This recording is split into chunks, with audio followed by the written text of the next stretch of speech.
Hi friends, in this video we are discussing a very important topic for class 12th and this is also useful for other economics related competition examinations. So let us discuss. दोस्तों आज हम एक बहुत ही महत्वपूर्ण topic के बारे में पढ़ेंगे जो कि कक्षा 12 में बहुत ज़्यादा महत्वपूर्ण है और दूसरे कंपटीशन एग्जाम में भी इसकी बेसिक नॉलेज आपके काम आ सकती है। आइए इसको बहुत ही इजी लैंग्वेज में समझने का प्रयास करते हैं। And the topic is axis demand and inflationary gap, यानी अधिक के मांग या अतिरिक्त मांग बोलते हैं और स्फीतिक अंतराल। ठीक है, आइए समझते हैं। अब सबसे पहले हम जानेंगे कि एक्सिस डिमांड क्या होती है, यानी अतिरिक्त मांग होती क्या है। देखिए, excess demand is a situation when aggregate demand is greater than aggregate supply corresponding to full employment level of income and output। इसका सीधा साधा मतलब क्या हो गया कि जो एक्सिस डिमांड है, एक्सिस डिमांड क्या होती है? एक्सिस डिमांड एक ऐसी सिचुएशन है जहां पर एग्रीगेट डिमांड यानी एडी जो है वो ग्रेटर देन या मोर देन होती है एग्रीगेट सप्लाई से एट फुल एम्प्लॉयमेंट लेवल। अब full employment level of income कह सकते हो, आउटपुट कह सकते हो। यानी एक्सिस डिमांड जो है ऐसी सिचुएशन होती है जहां पे एग्रीगेट डिमांड एग्रीगेट सप्लाई से ज्यादा होती है। AD is greater than AS at full employment level और corresponding to full employment level of income और आउटपुट। यानी अतिरिक्त मांग एक ऐसी सिचुएशन होती है जिसमें समस्त मांग समस्त पूर्ति से ज्यादा होती है पूर्ण रोजगार के स्तर पे। ठीक है, आइए आगे चलते हैं। अब देखिए, axis demand is measured by inflationary gap, यानी एक्सिस डिमांड को मापने के लिए, मेजर करने के लिए इन्फ्लेशनरी गैप का उपयोग किया जाता है।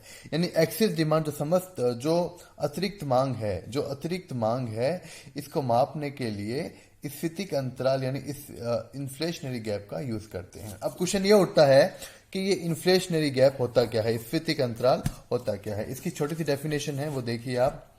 In this condition, actual aggregate demand is greater than or more than required aggregate demand for establishment of full employment। मतलब इन्फ्लेशनरी गैप का मतलब होता है कि जो एक्चुअल एग्रीगेट डिमांड होती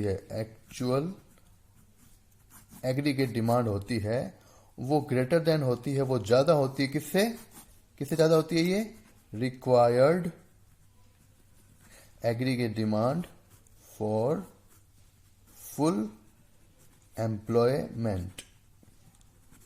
यानी इकोनॉमी के अंदर अगर फुल एम्प्लॉयमेंट लाना है, पूर्ण रोजगार लाना है, तो फुल एम्प्लॉयमेंट लाने के लिए जितनी एग्रीगेट डिमांड रिक्वायर्ड है, जितनी समस्त मांग चाहिए, उससे भी ज्यादा अगर एक्चुअल एग्रीगेट डिमांड हो जाए। समझ रहे हो आप? जैसे मान लीजिए कि हमें फुल एम्प्लॉयमेंट के लिए मान लीजिए 120 की एग्रीगेट डिमांड चाहिए थी, 120 की एग्रीगेट डिमांड रिक्वायर्ड है किसके लिए? फुल एम्प्लॉयमेंट के लिए। लेकिन जो एक्चुअल में एग्रीगेट डिमांड होती है वो इससे भी ज्यादा हो गई, है ना। यानी एक्चुअल में एग्रीगेट डिमांड 150 है और चाहिए थी, रिक्वायर्ड कितनी थी? केवल 120 थी। तो इन दोनों के बीच का जो गैप होगा उसी को बोलते हैं, क्या बोलेंगे उसको? इन्फ्लेशनरी गैप बोलते हैं। यानी इन्फ्लेशनरी गैप क्या होती है? ऐसी कंडीशन होती है जिसमें एक्चुअल एग्रीगेट डिमांड जो है वो मोर देन होती है, ज्यादा होती है। किससे? Required aggregate demand for full employment. यानी स्फीतिक अंतराल एक ऐसी स्थिति होती है जिसमें वास्तविक समस्त मांग, पूर्ण रोजगार स्थापित करने के लिए जितनी समस्त मांग चाहिए उससे ज्यादा होती है। ठीक है, आइए आगे चलिए। Okay, now we will draw the diagram of inflationary gap. अब हम स्फीतिक अंतराल का रेखा चित्र बनाने की कोशिश करते हैं। ठीक है, क्योंकि 12th क्लास में इसका डायग्राम भी पूछा जाता है, बाकी में तो नहीं होता इतना जल्द, लेकिन 12th क्लास में आपको सीखना पड़ेगा। तो इसके लिए सबसे पहले हम एक्स एक्सिस और वाई एक्सिस बना लेते हैं। Okay, now this is point of origin 0, this is x axis and this is y axis. We will represent aggregate demand and aggregate supply from OY axis, and in OX axis we will represent income or output, or it is also called employment. Okay, now we will draw the aggregate demand and aggregate supply line, and इससे पहले मैं आपको याद दिला दूं, because आप पढ़ चुके हो कि equilibrium level of income output employment कहाँ डिसाइड होता है, कहाँ डिटरमाइन होता है, जहां पे एग्रीगेट डिमांड और एग्रीगेट सप्लाई आपस में इक्वल हो जाते हैं. यानी the equilibrium level of income output and employment determines where aggregate demand become equals to aggregate supply. जहां समस्त मांग समस्त पूर्ति के बराबर हो जाती है, वहां डिसाइड होता है इनकम आउटपुट एम्प्लॉयमेंट. ठीक है, तो हम इसमें एडीएस बना लेंगे. You all know that aggregate supply line or curve start from the point of origin from for 45 degree. तो ये तो हो गई हमारी AS लाइन, यानी इसको इनकम लाइन नहीं बोलते हैं, it is 45 degree line. Okay, अब हम इसमें बनाएंगे AD. We will draw AD here, aggregate demand. And this aggregate demand is required aggregate demand for full employment. Yani if we want to establish full employment in the economy, then it should be the required aggregate demand curve. Okay, now AD and AS curve intersect here, so AD and AS are equal here at this point. Okay, तो इस point को आप नीचे मिला दोगे, इस point को नीचे मिला दोगे, दिस इज वाई, और ये जो पॉइंट है ये फुल एम्प्लॉयमेंट की पॉइंट है. ये जो है this is full employment, this is full employ, ये पूर्ण रोजगार का पॉइंट हो जाता है, क्योंकि हमने पहले ही बताया आपको कि जो ये एग्रीगेट डिमांड है ये रिक्वायर्ड एग्रीगेट डिमांड है फुल एम्प्लॉयमेंट के लिए. तो जहां पे एडी और एएस आपस में इंटरसेक्ट होते हैं या इक्वल होते हैं, इसको मान लीजिए नाम देते हैं अपन F point, because full employment पे आ रहा है. Let me clear one thing that this point is also called effective demand point. Effective demand. अब क्वेश्चन ये उठता है, what is the meaning of effective demand? Effective demand is a level of aggregate demand और as a point where AD is equals to AS. जहां AD और AS इक्वल हो जाते हैं, उसी पॉइंट को या उसी एडी को इफेक्टिव डिमांड, प्रभावपूर्ण मांग बोलते हैं. ठीक है, ये तो बात की बात है. अब मैंने बताया आपको, जैसे पिछली डेफिनेशन के अंदर बताया था मैंने आपको कि इन्फ्लेशनरी गैप के अंदर एक्चुअल एग्रीगेट डिमांड ज्यादा होती है रिक्वायर्ड एग्रीगेट डिमांड से. तो एक्चुअल एडी जो है रिक्वायर्ड एडी से ऊपर आएगी. मतलब ये जो हमारा लाइन थी, ये जो लाइन है हमारी, ये रिक्वायर्ड है, तो जो एक्चुअल एडी की लाइन आएगी वो इससे ऊपर आएगी, बिकॉज वो ज्यादा है. सो हमें एक दूसरा डायग्राम बनाना है एडी का, and this is aggregate demand 1 और AD dash, it is actual. जैसा कि मैंने बताया ना आपको कि एक्चुअल एग्रीगेट डिमांड जो है वो ज्यादा होती है रिक्वायर्ड एग्रीगेट डिमांड से इन्फ्लेशनरी गैप की. अब आपको क्या करना है, ये जो पॉइंट मिलाया है आपने यहाँ पे, एफ को थोड़ा ऊपर तक बढ़ाना है. ठीक है, और इसको ऊपर से तक ट्रेस करके टकरा देना है, और यहां पे आपको पॉइंट डालना है ई. ठीक है, बिकॉज फुल एम्प्लॉयमेंट एग्रीगेट जो डिमांड है वो यहां तक रिक्वायर्ड थी और एक्चुअल यहां तक है, तो इन दोनों के बीच में देखो इतना ये गैप आ रहा है. इसी को बोलते हैं इन्फ्लेशनरी गैप. यानी इन्फ्लेशनरी गैप क्या होता है? फुल एम्प्लॉयमेंट के लिए जितनी एग्रीगेट डिमांड रिक्वायर्ड होती है, अगर एक्चुअल एग्रीगेट डिमांड उससे भी ज्यादा हो या ऊपर हो, तो उन दोनों के बीच का जो गैप होता है, जैसे देखो ये गैप, इन दोनों के बीच का जो गैप होता है, it represent inflationary gap. Okay, now आगे करते हैं अपन. अब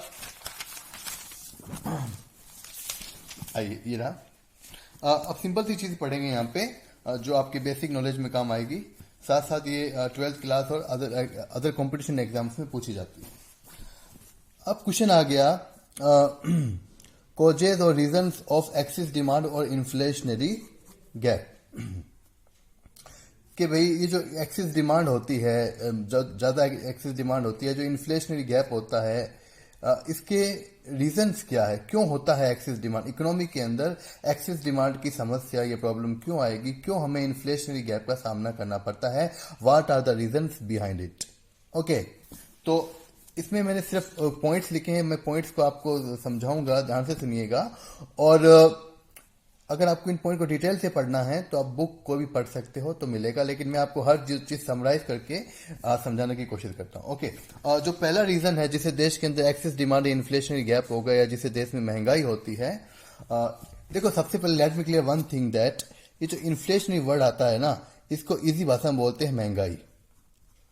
क्या बोलते हैं इसको? महंगाई बोलते हैं इसको।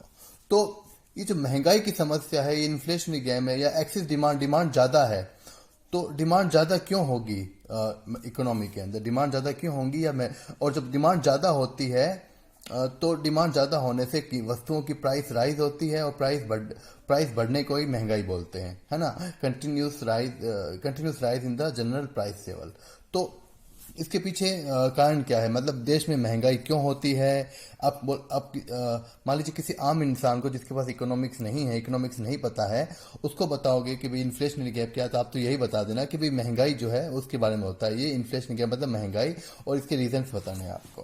पहला रीजन होता है इंक्रीज इन गवर्नमेंट एक्सपेंडिचर, यानी सरकारी व्यय में वृद्धि। जब देश की गवर्नमेंट जो है वो डेवलपमेंट एक्सपेंडिचर, डेवलपमेंट के ऊपर और नॉन डेवलपमेंट के ऊपर, तो चाहे नॉन डेवलपमेंट हो, चाहे देश के डिफेंस के ऊपर, चाहे हथियारों खरीदने में, चाहे अपने एम्प्लॉयज़ को सैलरी चुकाने में, चाहे गरीबों को सब्सिडी देने में, किसानों को सब, चाहे देश के डेवलपमेंट करने में, सड़कें बनाने में, रोड ट्रांसपोर्टेशन, कम्युनिकेशन, जो भी सरकार खर्चा करेगी, सरकार जब एक्सपेंडिचर बढ़ा देती है तो क्या होता है, लोगों को जॉब मिलती है, एम्प्लॉयमेंट मिलता है ना। जैसे मान लीजिए सरकार रोड्स बनवा रही है तो वहां पे लोगों को एम्प्लॉयमेंट मिलेगा, उनकी इनकम राइज होगी।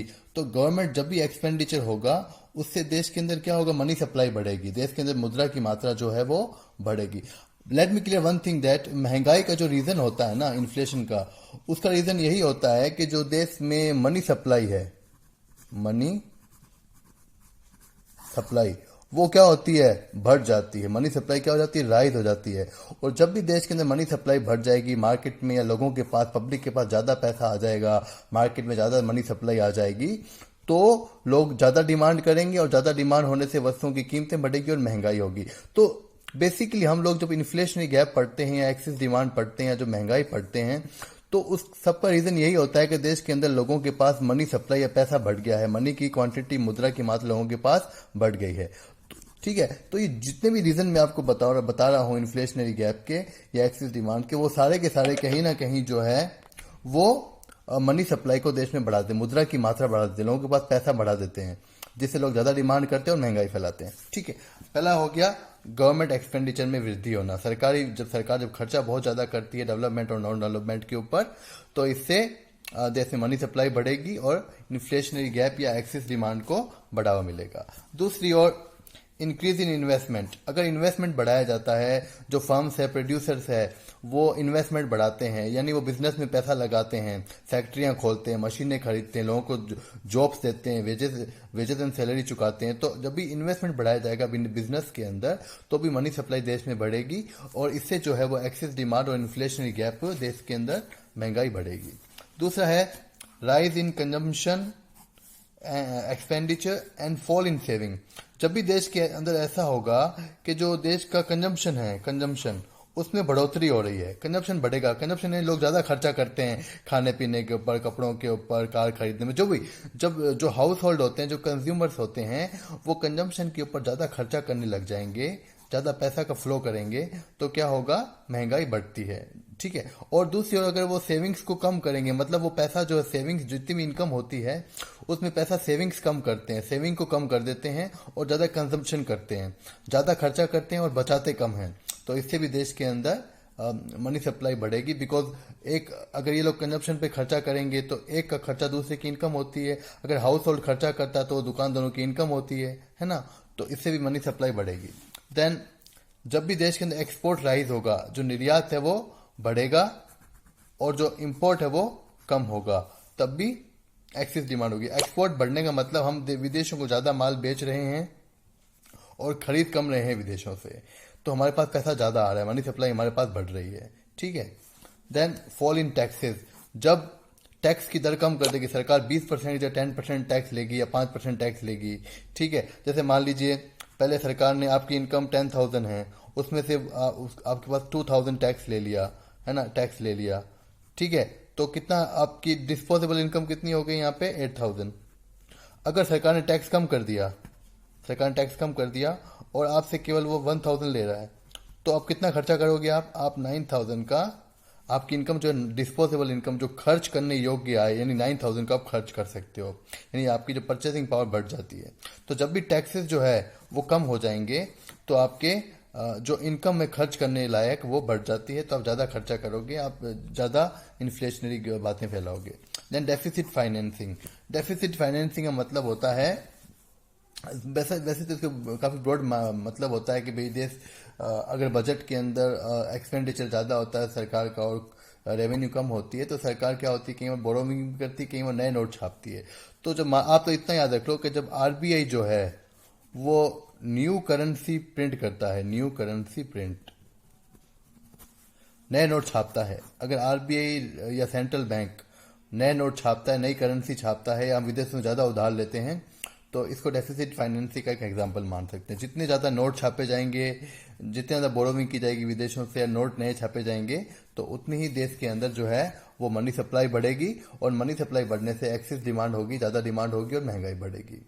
और मैं फिर से बता देना चाहता हूं आपको कि एक्सेस डिमांड यानी ज़्यादा डिमांड तभी होती है जब आपके पास ज़्यादा मनी होती है, और तभी वस्तुओं की कीमतें बढ़ने से इन्फ्लेशन यानी महंगाई आती है। ओके, आगे चलते हैं। आइए, अब है इम्पैक्ट ऑफ एक्सेस डिमांड, यानी हमारी देश की इकोनॉमी पर, अर्थव्यवस्था पर अगर एक्सेस डिमांड है, इन्फ्लेशनरी गैप है, तो महंगाई का क्या प्रभाव पड़ेगा। सबसे पहले no effect on income and output. देखो, सबसे पहले मैं ये बता दूं कि अगर एक्सेस डिमांड हो रही है या इन्फ्लेशनरी गैप हो रहा है, तो हमारी जो देश की नेशनल इनकम है और आउटपुट है उस पर कोई इफेक्ट नहीं पड़ेगा, वो कांस्टेंट बना रहेगा।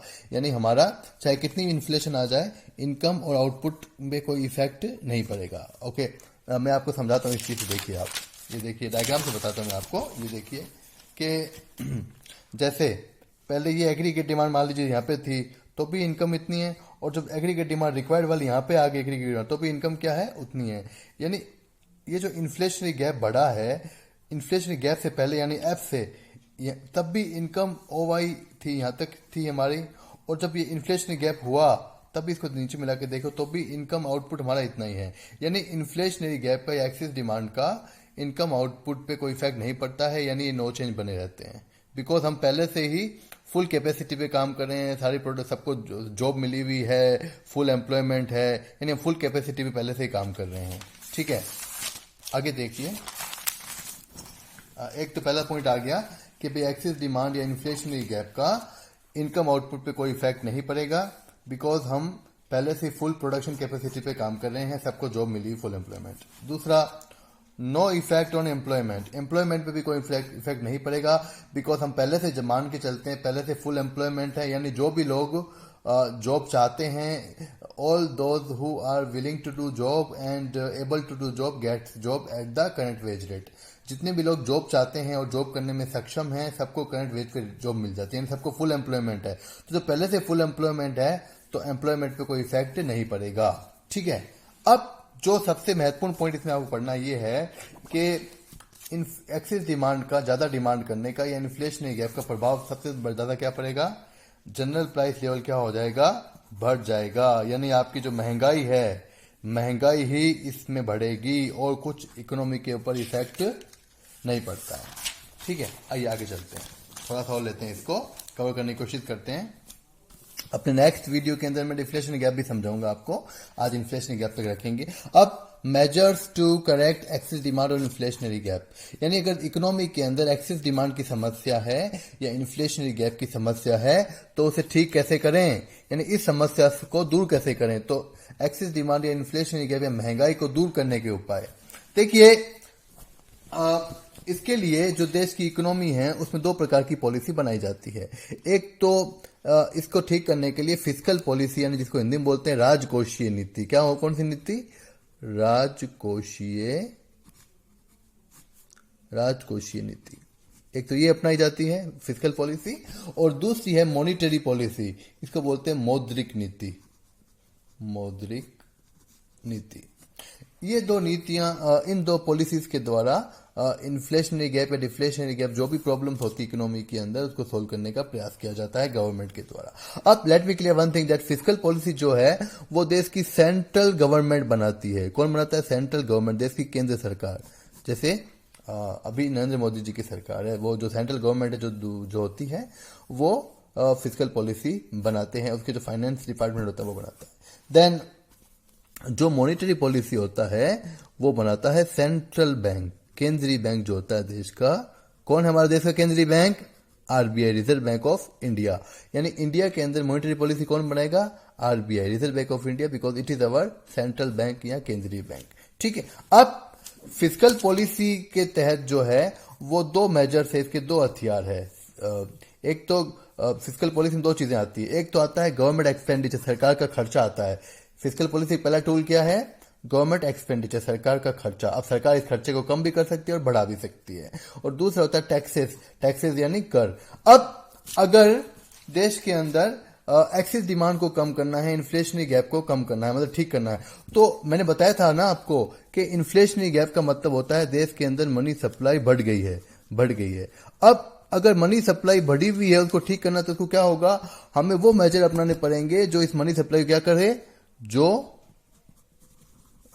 इसको क्या करना पड़ेगा, हमें रिड्यूस करना पड़ेगा। We have to reduce it. मतलब अगर एक्सेस डिमांड को ठीक करना है, इन्फ्लेशनरी गैप को ठीक करना है, महंगाई को कम करना है, तो जनता के पास जो मनी सप्लाई बढ़ी हुई है उसको रिड्यूस करें। अब मनी सप्लाई कैसे कम हो, देश में इकोनॉमी के अंदर पैसा की मात्रा कैसे कम हो, वो करना पड़ेगा। नंबर एक, सबसे पहले तो हम जो टैक्सेस हैं उसको बढ़ा देंगे, टैक्सेस की रेट बढ़ा देंगे। ठीक है, क्यों, क्योंकि आप 10 के बजाय 20% टैक्स लोगे, 30% टैक्स लोगे, तो लोगों की जो ज्यादा इनकम है वो टैक्स के रूप में चली जाएगी, माइनस हो जाएगी। तो टैक्स ज्यादा चुकाएंगे वो, तो उनके पास खर्च करने जो लायक पैसा कम बचेगा। तो एक तो क्या हो गया, टैक्सेस को राइज करेंगे, टैक्सेस को हम बढ़ा देंगे, तो एक्सेस डिमांड की समस्या ठीक हो जाती है। दूसरी ओर गवर्नमेंट एक्सपेंडिचर को रिड्यूस करना पड़ेगा। क्या करना पड़ेगा, सरकार को अपना खर्चा कम करना पड़ेगा। सरकार जो अपना एक्सपेंडिचर कम करेगी तभी मनी सप्लाई जो है वो कम होगी। ठीक है, बिकॉज चाहे डेवलपमेंट हो चाहे नॉन डेवलपमेंट हो, उसको अपने एक्सपेंडिचर कम करने पड़ेंगे। एक्सपेंडिचर कम करेंगे तो एम्प्लॉयमेंट, इनकम, आउटपुट सभी कम हो जाते हैं। ठीक है, अब आगे देखिए, अब आती है मॉनिटरी पॉलिसी। मॉनिटरी पॉलिसी के अंदर दो प्रकार के मेजर्स होते हैं। मॉनिटरी पॉलिसी के अंदर जैसे हमने आज बैंक वाले चैप्टर में पढ़ा भी था, मॉनिटरी पॉलिसी के दो मेजर टूल्स होते हैं। एक तो होता है क्वांटिटेटिव मेजर्स या टूल्स, और एक होता है क्वालिटेटिव मेजर्स या टूल। तो पहले मैं इसकी बात करता हूं, मैं आपको शॉर्टकट में बताऊंगा। इसकी डिटेल जो मैं बड़े क्वेश्चन के रूप में 4-3 मार्क्स के बारे में बाद में बताऊंगा, पहले शॉर्टकट समझ लेते हैं। अब देखो हमारी समस्या क्या है, हमें इन्फ्लेशनरी गैप को कम करना है, तो हमें मनी सप्लाई को कम करना है। अब मनी सप्लाई, जब भी आप पॉइंट्स का उत्तर दोगे तो आपको ये सोच के देना है कि आपको मनी सप्लाई को कम करना है, देश में पैसा कम करना है, जनता के पास पैसे को कम करना है, घटाना है, अगर इसको ठीक करना है तो महंगाई को, इन्फ्लेशनरी गैप को। देखिए अब एक्सेस डिमांड और इन्फ्लेशनरी गैप को ठीक करने के लिए, यानी मनी सप्लाई को कम करने के लिए बैंक रेट को इंक्रीज किया जाएगा, सीआरआर, एसएलआर और रेपो रेट को भी इंक्रीज किया जाएगा। एंड ओपन मार्केट ऑपरेशन के अंदर सेल ऑफ गवर्नमेंट सिक्योरिटीज करनी पड़ेगी आरबीआई को। इन सभी मेजर से क्या होगा, जब भी bank rate, CRR, SLR, repo rate वगैरह इंक्रीज की जाएगी और सेल ऑफ गवर्नमेंट सिक्योरिटीज की जाएगी, तो इससे क्या होगा कि जो मनी सप्लाई है वो या तो आरबीआई के पास रहेगी या कमर्शियल मनी जो है वो ज्यादा आरबीआई के पास रहेगी या कमर्शियल बैंक के पास रहेगी। जनता के पास ज्यादा लैंडिंग के रूप में, लोन्स के रूप में पैसा मार्केट में नहीं आ पाएगा। जो पैसा है वो कमर्शियल बैंक्स और आरबीआई के पास रह जाएगा। ठीक है, उससे क्या होगा, मार्केट के अंदर मनी सप्लाई जो है वो रिड्यूस होकर इन्फ्लेशनरी गैप को कम किया जाता है। मैं इन सभी को आपको डिटेल से भी बताऊंगा, एक एक पॉइंट को लूंगा, मैं बैंक रेट, सीआरआर, एसएलआर को लूंगा और वो नेक्स्ट वीडियोस में बनाऊंगा। अभी मैं खाली समरी बता रहा हूं आपको।